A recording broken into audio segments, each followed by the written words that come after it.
तेल टाकते वेळी कधीही 2-3 इंच कमीच टाका. साखर टाकल्याच्या नंतर याचं प्रमाण आणखीन एक्स्ट्रा झाले. नमस्कार मंडळी, मी स्नेहल तुमचे मनापासून स्वागत करते. सर्वात आधी आपण हे 2 कप दूध उकळी काढून घ्यायचं आहे. मंडळी दुधाला उकळी आलेली आहे.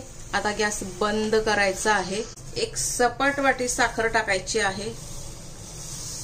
त्यामध्येच आपण 100 ग्रॅम एवढं तूप टाकायचं आहे. आता हे मिश्रण छान ढवळून ढवळून साखर विरघळायची आहे. कारण गरम दुधामध्ये साखर टाकली तर दूध फाटण्याची शक्यता असते. यासाठी आपण ही प्रोसेस करायचं आहे. कोमट होण्याची वाट बघूया आपण, जास्त थंड नको करूया. थंड केलं तर तूप पण थंड होऊन जाईल. कोमट होईपर्यंत आपण थांबूया. चला मंडळी, आपली साखर पूर्णपणे विरघळलेली आहे. आपण आता पुढचं प्रोसेस करूया. हे आहे 4 वाटी गव्हाचं पीठ आहे मंडळी. याच वाटीने आपण 1 वाटी साखर घेतलेली आहे. 4 वाटी गव्हाचं पीठ आपण एका मोठ्या ताटात काढून घ्यायचं आहे. ही वेलची पावडर यामध्ये टाकायची आहे. अर्धा चम्मच वेलची पावडर, अर्धा चम्मच जायफळ पावडर आणि 3 बोटात बसेल एवढं मीठ यामध्ये टाकायचं आहे. कारण मिठामुळे कुठल्याही गोड पदार्थाला छान चव येते किंवा चव निखारते. आपण छान मिक्स करायचं आहे मंडळी, कारण हे सर्व पदार्थ यामध्ये मिक्स झाले पाहिजे. थोडं थोडं करून हे दूध आपण यामध्ये टाकायचं आहे. एकदम कधीही टाकू नका, कारण हे पीठ आपण घट्ट मळायचं आहे. जसं आपण पुरीला मळतो तसं त्याप्रमाणेच हे पीठ आपण घट्ट मळू. हा पदार्थ जर पातळ झाला, पुढचा बनवणारा पदार्थ आपला छान होणार नाही. बघा, हे सर्व दूध आपलं बरोबर झालेलं आहे. आणखीन वरती टाकायची आवश्यकता नाही. हे आपण आता छान दोन्ही हाताने मळून घ्यायचं आहे. चपातीला पीठ मळतो तसं नाही मळायचं आपण. छानपैकी 7 ते 8 मिनिट यासाठी द्यावे लागतील. हे बघा असं. चला, आपण आता हे पीठ ह्या भांड्यामध्ये ठेवायचं आहे. 10-15 मिनिट चला आपण हे साईडला ठेवूया. चला मंडळी, आपलं पीठ तयार झालेलं आहे. कमीत कमी अर्धा तास तरी झालेला आहे. आता आपण काय करायचं, जसं येईल तसं घ्यायचं आहे मंडळी. आकार देत बसायचं नाही.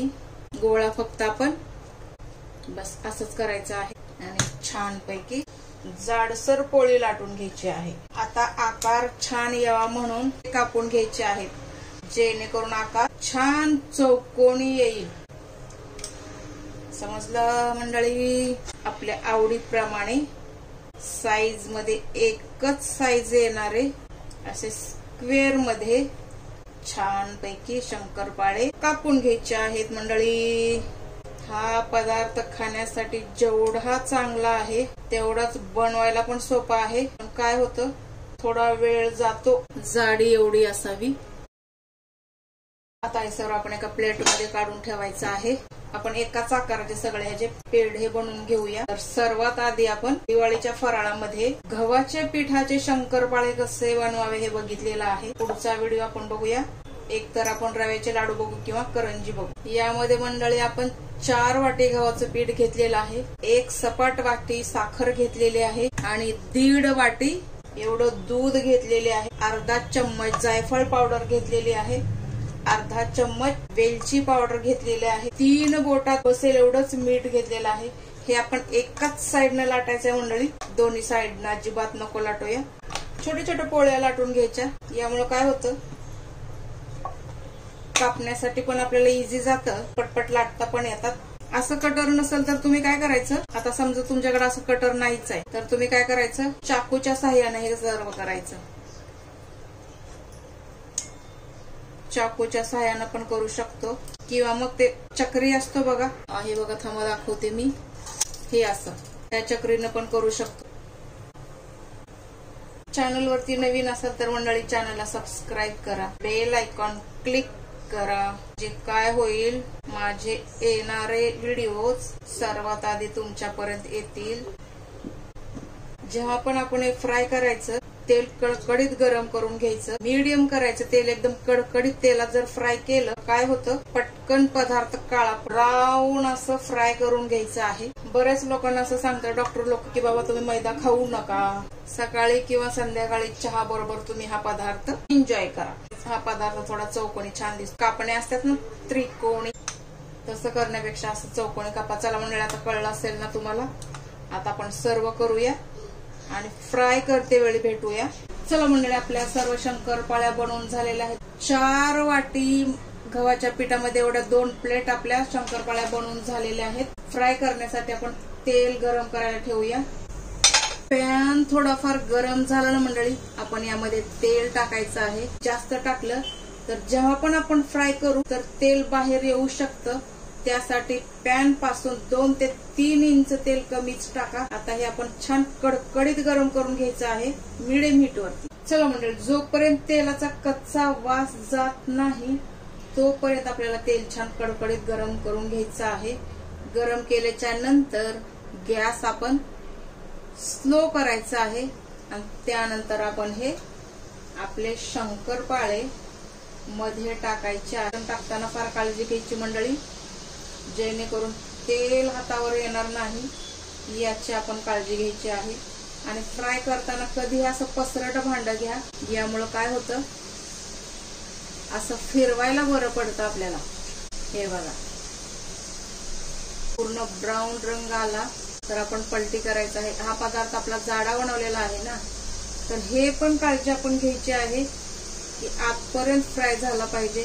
जास्त हाय जर गॅस केला आपण तर पटकन ब्राऊन होईल, आतपर्यंत फ्राय नाही होणार. मीडियम गॅस करायचा आहे, जास्त फास्ट पण नाही जास्त स्लो पण नाही. मीडियम गॅस करून आपण हा पदार्थ आपला फ्राय करून घ्यायचा आहे किंवा तळून घ्यायचा आहे. तळते वेळी तेलाचा कच्चेपणा पूर्ण गेला पाहिजे, हे पण लक्षात घ्यायचं मंडळी. आपण बघा, आपले शंकरपाळे छान फ्राय झालेले आहेत. आपण आता काढून घ्यायचे आहेत. तर अशा चाळणमध्ये टाकायचं. यामुळे काय होईल, तेल जर एक्स्ट्रा असेल तर ते खाली पडेल. टाकल्याबरोबर असं फिरवून घ्यायचं आहे. यामुळे काय होईल, खाली चिकटणार नाही, पण आपण काळजी घ्यायचं. तसं तर चिकटत नाही एकदम, पण भरगच्च जास्त नाही टाकायचं. यामुळे काय होतं की पदार्थ पूर्ण चारी बाजूने फ्राय नाही होत. जोपर्यंत तो पदार्थ फ्राय होतो तोपर्यंत हे साईडला सुट्ट करून घ्यायचं असतं, म्हणजे पटपट आपण पॅन मध्ये टाकू शकतो. मंडळी, कसा वाटला व्हिडिओ सांगायला विसरू नका, फीडबॅक द्यायला विसरू नका. यामुळे काय होईल, मला मोटिवेशन भेटेल पुढचा व्हिडिओ बनवण्यासाठी. यामधले असे बबल्स कमी झाले की आपण समजायचं आपला पदार्थ चांगल्यापैकी फ्राय झालेला आहे. आपण आता काढून घ्यायचं आहे मंडळी.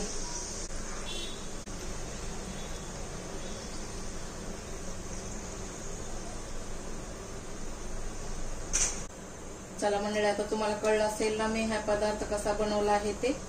आपण आता शेवटी भेटूया. सर्व झाल्याच्या नंतर भेटायचं आहे मंडळी आपण. चला मंडळी, आपले सर्व शंकरपाळे बनवून झालेले आहेत. खुसखुशीत एकदम शंकरपाळे झालेले आहेत, ते बघा. चला मंडळी, व्हिडिओ आवडला असेल तर लाईक करा, शेअर करा, कमेंट्स करा. महत्वाचं म्हणजे सबस्क्राईब करा. भेटू असंच नेक्स्ट रेसिपी सह.